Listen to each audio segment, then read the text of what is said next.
Hey guys, welcome back for another Fleetyards mission briefing. I'm Captain Foley, I'm Conor. and today, as usual, we're going to be taking a look at something from sci-fi. We've got a lot of sci-fi franchises. We love every one of them for different reasons. So we're not just focusing on Star Trek here on Trekyards because we're Fleetyards after all. We're not Trekyards. We aren't. But today we're going to be looking at something that's kind of close to Sam's heart. I know that.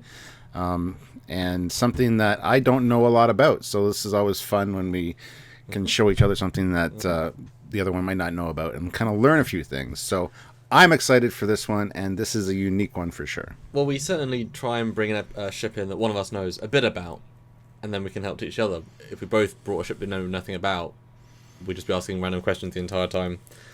So this is one I do like, and it's an ancient ship, Stuart, and as you can see, it's the Goa'uld Mothership, aka the Goa'uld Attack-class Mothership, aka Pyramid Ship. So have you seen this ship before in the many seasons of Stargate SG-1 and its single appearance in the universe? No. I've just seen the pictures and stuff online, but I haven't really seen it in the show. So you've never seen an episode where this appears? I have not. Oh, wow. Okay. Cool. Wow. I might have, but I scrubbed it from my memory. Sorry.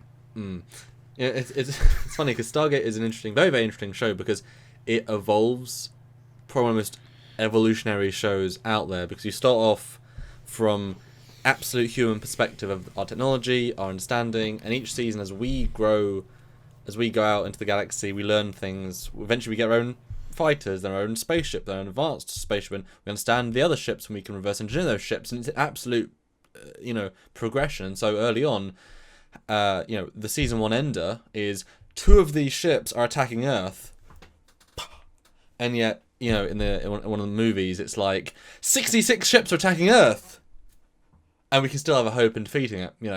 Not literally that, but you know what I mean. So it's interesting how then the playing field changes. So if you've only watched the early SG, you would see it maybe 6 times in 3 years, and then it starts to get more. And then by you hit season 7, it's you get fleet battles. So yeah, what is your first then thought of this Goa'uld Mothership, this ancient design? Well, I love the fact that it's a mothership and it's not designed to look, fast or sleek. I think that's cool, actually. It's more like a starbase, because if you have a large mothership, and it's in space, you don't necessarily need it to look like a Star Trek ship. Star Trek ships, I tend to think of as being sleek and definitely look like a ship. This could be like a starbase in the Star Trek universe. It could be orbiting a planet, but it's its ship in and of itself. I mean, I think that's fantastic. But the first thing that pops into my mind, honestly, is Mel Brooks' Jews in Space. It looks like the end of... People will know what I'm talking about. That's what first thing that pops into my mind. But, yeah. And 2 interesting things. First of all, model by Ry Salcombe of worked on Star Trek Beyond and Blade Runner. He did this model years and years ago. It's the best public mothership model out there. And when we get to scale, I did actually scale it based on production artwork that I've been given. So these scales are sort of unknown, but I do have the season 1 scaling. So I'm quite excited to bring that to you, because the Stargate scales are mostly wrong, because all magazines released with the scale numbers are all wrong, because they didn't talk to the departments. They just invented them, and it pisses me right off because they didn't ask, even though the people would know instantly. Second thing, you say it doesn't look like a ship. It doesn't look bulky though, does it? It straddles that line of it's not sleek, but it's also not bulky. Like it's on that line. I have to see other views of it, Okay. other angles, but it does straddle the line a little bit. Yeah. Yeah. I think the pyramid aspect, the part sticking at the top, is a little much. That should be shaved off, and then it would seem like more like a Cylon base star or something. Well, so before we get to scale, because that's also part of the scale equation, this ship is the chicken and egg, because this ship is designed to land on pyramids, or at least the pyramid middle bit is. I mean, you can land the entire thing, but it's the pyramid can also detach. It's a 2-pronged piece. But this ship came first. So on Earth, the pyramids were built so that these ships could land. Gotcha. And there is a wonderful irony about this because it's meant to land on a pyramid, but pyramids have 4 sides. These ships have 3 sides. So it's designed to land on 3-sided pyramids. But double down on that though is that we know that the Goa'uld based a lot of their tech and their mythos on ancient Egyptian lore. So, cause they took people from ancient Egypt. So there's a weird double chicken, double egg thing. Because it is said they took the personas of those Goa'uld, not necessarily they brought them to us. So it's kind of a weird thing. So these ships, because these ships aren't designed by the Goa'uld, we think they were nicked / reverse engineered / rebuilt. So you then wonder, like you say, is the pyramid bit the add-on? Was that the bit that they was the ship around it and they built a middle command center and such? So it's got an interesting backstory they never went into. It's not that important, but it's more deep than it thinks. But let's talk about scale for a second. The next picture, Stuart, does that help you understand the scale of the ship? This is a season 8 or 9 or 10 shot. Does this help you with scale? Not really. No. But I see windows, and I'm assuming, let's say the windows are a deck high. I don't know. Compare it to a galaxy, a nebula, or a sovereign, a TOS colony. What do you think? If you had to say, I did give you a very good hint earlier. Pyramid-sized. Yeah, exactly. Well, I can see the pyramid plugging into the bottom of it, though, so it must be bigger, obviously, than the... Next picture. Ooh, it's actually a little bit smaller than I thought. Usually when we see other ships from other franchises next to a Constitution class, it's like so big. This is actually it's big, but it's not oversized. And again, this is the season 1 scaling based on internal documents I was able to get. So this is obviously they change the scale if a shot needs a different scale. But this is the original, and I've included Battlestar Galactica and the Death Star. Yes, the Death Star.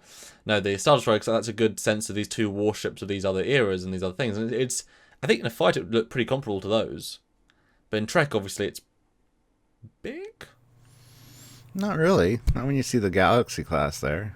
I mean, yeah. It'd be a good fight. I was going to say like twice the size of a Galaxy class, like 2 Galaxy classes kind of stacked before we went to this picture, but it's not quite that big. But obviously we're looking at a pyramid, which is an ever-increasing scale image in 2D. So when you go to the next angle, which you don't yet, internal volume always changes with the side view, so it's probably going to impress you a little bit. So there you go. Next picture. That's it. Yeah. And that's funny, because I mentioned the Star Destroyer. Oh, yeah, it's very comparable to that, so...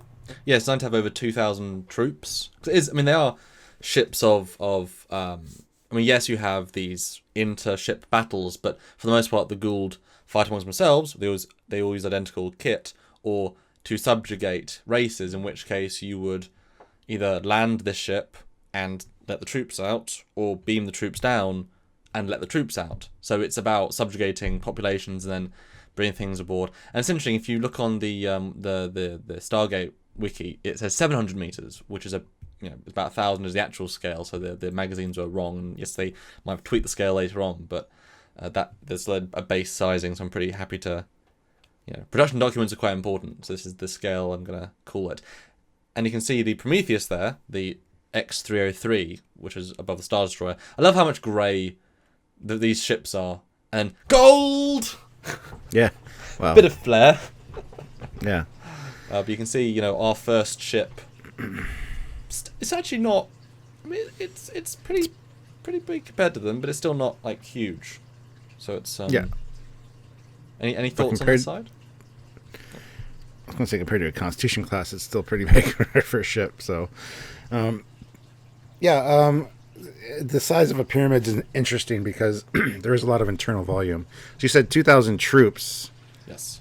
But that's not the total complement, though. It's not all troops, I would assume. No, and that can change between different episodes. Obviously, you can crew it with a single pilot because it uses you put your hand in a device and the device then reads from your brain. so you can control, a single person can do everything. Base weapons are a separate thing, but it's it's a very simple crew, because it is just a case of I'm your god, let's fly there. Yes sir, we're there now, great, kill everyone with troops, because they're almost ships of fear, they're not. They didn't really evolve much past this for everyday combat because they worked. If you can subjugate all the lower people, and with numbers or strategy you can win against them internally. And also they have a lot of fighters, which is a big thing as well. They're fighter carriers. Yeah. Oh, it's impressive size-wise. But not too big either. Yeah, well, exactly, yeah. It's not ridiculously large, which is what we see a lot of on Fleetyards, like I said. And if you look carefully, you can see so at the top of the pyramid, there's the big top bit, another layer, and a layer below that where the grey bit starts. There's a little box in the middle with a window. That's actually the bridge, which is like a 1.5 floor bridge module. Is it just on one side or all three sides? No, just on that one side. Gotcha. So it's scales about. I mean, it's more than one floor. I mean, they like having the grandioseness. But yeah, cool. But the next picture though is a bottom view. Totally changes the feel. What do you think? It does change the feel. Although, like you said, 3-sided pyramid. I don't know how that plugs into the pyramid. It seems kind of odd and bulky from this view, more so than the other ones. But can you imagine it being a primitive race and seeing this coming down from the sky? Yeah. And obviously, disclaimer: this isn't a real model from the show, so details are, close. But next view, you can see multiple peltacs, which is what the bridge is called, which isn't necessarily correct. But obviously, in modelling, the whole ship is just one third, and they clone it. So I mean, it's a very efficient thing to build, and that's been done here. But lots of nice detail of the bridge, and the next view is the bottom, and you can just see the landing zone. So you never almost ever see the hole at the bottom, because that's a weird view, but it is there. That does exist. Next view from the top. This is the view you always see of it flying. And I just think that's such a cool shape. Yeah, there's no real front to it unless you assume the bridge is. And like you said, if it's only on the one side, so. But no, it's very interesting to its shape, and it's not how we see a lot of things are either big bricks or board cube is just a square. This is quite intricate in its design, but yet simplistic at the same time. It's a shape that I really like, which I've never really seen before, to be honest. Yeah, exactly. That's why it sort of sticks out. And the real models I really like, we'll see in a second. The next view is unique because this is the hyper up-resed Stargate Universe 2012 model, which was absolutely glorious. And there is a zoom in, but we don't have that because the important thing is just to see it. And you can see the texture quality and the extra lights and just the refinement of the high-res model they built for that single appearance was just mind-blowing. Those years different, and they launched fighters from lower bays, and just you can see it's and this actually I think is smoother. Those outer bits are slightly smoother in this, which is again they go through variations in design as it goes, because there's several unique one-off appearances of motherships where a different company built them. They're a little bit different, but then also you can tell they use the same model for like 3 seasons, exact same ship for a long time. Yeah. No, it's nice. This one seems like a more advanced version of it because of those shapes being a little bit more rounded and a little bit more refined, which is cool. Which makes sense. It was also later. Now the next view or the next shot is well, you thought the mothership was big. This is a newer version of the mothership in the middle.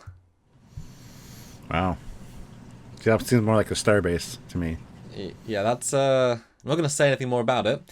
But just to let you know that in the future, if we ever can see it, use it, whatever, it's a pretty big, powerful ship, and I'll just say it does win this battle. Okay, good to know. That's a lot of ships. Next view is the last view. Is just what it's during the mid seasons when the budget was lower. They used this shot a lot to represent as one shot in orbit, because the model wasn't as good as it could have been. It was okay for the time, but it wasn't the best thing. And actually, it's hard to light black, as you can imagine, because the outside of this was black. But this is a really cool shot, and they use it multiple times. It's kind of like if you've seen the show, you'll recognise this shot. So my closing thoughts is obviously I've always loved this ship. It had an interesting iterative process as seasons went on, and obviously they used different sets for different pieces because they would take them down and then build them 4 years later and they'd be different because you have so the feel of each Goa'uld system lord, each guy who is in charge of one has his own custom layout, and that's a very distinct part of it. And then also you get some standardized ones where it's more about fleet battles and there isn't a single guy running it. It's just his fleet ship, and so there's lots of little. I don't want to go into the interior because I want to be quicker than other times because lots of interiors we could look at, but they're really interesting as well. And the ship goes through some changes, goes through some upgrades, goes through some alternates. There's a lot more history to this ship. I just wanted to show it off on Fleetyards, one of the several most famous ships in Stargate, and I love it. I think it's unique, different, and interesting. So yeah. Well, my thought is it's very cool. I do like the shapes, the design that is here. I'm a little bit disappointed that it's a 3-sided pyramid, though. It would be better if it was 4-sided so that it makes sense for our pyramids to plug into it. But whatever, it's not a big deal. Some great contrasting colors. I do love the gold on it. It's something you don't see on a lot of ships from sci-fi franchises is gold. But really impressed with the shapes, the size, the design. Looking forward to watching Stargate and seeing more of this for sure, and learning a little bit more about it, like weapons or whatever. Yeah, I've said before we should do like a Stargate watch at your house when I visit you, and just and do little live reviews of 2 episodes and talk about them, and you'd have a lot of fun, man. I'm down. Guys, if you want to see more ships like this from Fleetyards, or if you're a fan of Star Trek, there's more ships on Trekyards, of course, you can help support our show. There's a couple ways to do that. One is to head on over to Patreon. The link is in the description below. Help us on a monthly basis. That's actually the best way because it's the most stable and the most reliable one for us. So if you could do that on a monthly basis, that'd be fantastic. What's the back or head on. Exactly. We know we've got guaranteed income every single month. That comes in, we can progress the next month and keep making content. Yeah. Or head over to trekyards.com, send a donation that way as well. There's also a bunch of different ways to support us by clicking links down below in the description. Yep. Lots to see, lots to do, and lots more to come from us in the future. So stay tuned. And of course, join our lives. We do every single week, and you can super chat to help us. You get to have your name said out loud, ask a question, talk about where our topic is that day, or just say, hey, I want to get on the channel by giving $1, and that helps us because it really does help us. Or you can, buy Igumos. These are. I'll pick another random ship. I've got 2. You can buy Igumos miniatures. And not just Star Trek ships, because this is Fleetyards. You can get alien figures, predator figures. There's even the alien ships, the Nostromo, the Sulaco. All those are available by clicking that Igomos link down below and using the discount code. Yeah, and by using the discount code Trekyards when you check out. Save lots of money, and then they know we sent you, and then we get benefits from that too. So lots of ways to help the channel, and lots of ways to enjoy what we do. So thanks so much. But in the meantime, before you leave, click like, because that's really helpful. And don't forget to click the notification icon as well, because that all helps us out. And you as well. Yeah. So until next time, I'm Captain Foley. I'm Commander Coggins. Bye, guys. Bye, guys.